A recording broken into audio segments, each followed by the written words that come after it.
সালের ফেব্রুয়ারি মাসে মাননীয় প্রধানমন্ত্রী নরেন্দ্র মোদীজির উপস্থিতি মিঠুনদা এই রাজ্যের পরিবর্তনের শপথ নিয়েছিলেন ব্রিগেডে, এবং তার নিরলস পরিশ্রম, চেষ্টা এবং একটা কঠিন প্রতিকূল পরিস্থিতি 2021 নির্বাচন ভোট পরবর্তী হিংসা, যুবকদের উপরে, কর্মীদের উপরে,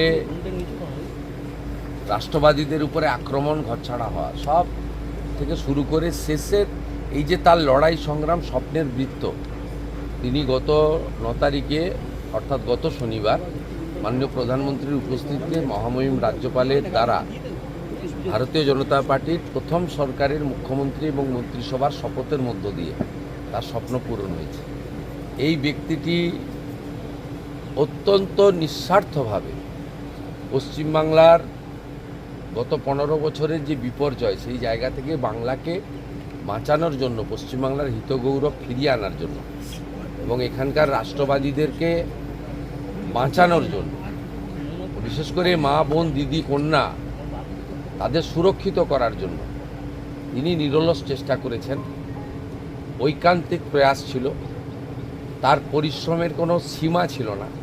এই নির্বাচনেও যদি সর্বোচ্চ র্যালি, সভা, রোড শো, এমনকি নির্বাচনের আগে প্রায় 8-10 মাস ধরে তিনি ইনডোর মিটিং করেছেন, যেটা মানে মিঠুনদা নিশ্চিতভাবে কোনো সাংগঠনিক পদ তাকে দিলেও নেন না।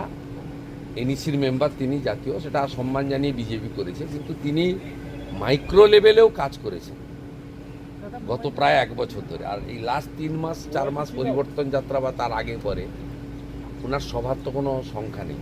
তাই আজকে আমি মুখ্যমন্ত্রী হয়েছি নিশ্চিতভাবে জনগণের ভোটে, আশীর্বাদে। বিজেপি আমাকে নমিনেটেড করেছে, কিন্তু নেপথ্যের কারিগরদের মধ্যে অত্যন্ত অগ্রাধিকার ভিত্তিতে যে কয়েকটা নাম আসে, তার মধ্যে মিঠুন চক্রবর্তীর নাম অন্যতম। তাই আমার মিঠুনদা আমাকে কালকে বলেছিলেন আমি দেখা করতে চাই। আমি বললাম আপনি দেখা করবেন না, আপনার তৈরি করা মুখ্যমন্ত্রী আপনার কাছে আসবে। মুখ্যমন্ত্রীকে কি বলবে?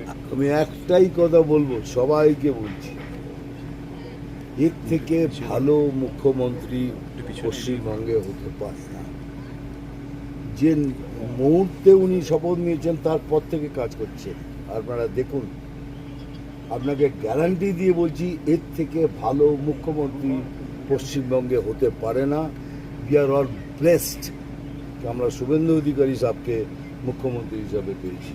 অ্যান্ড আগের দিনে কি হবে সেটাও দেখুন, এটাও চ্যালেঞ্জ করছি।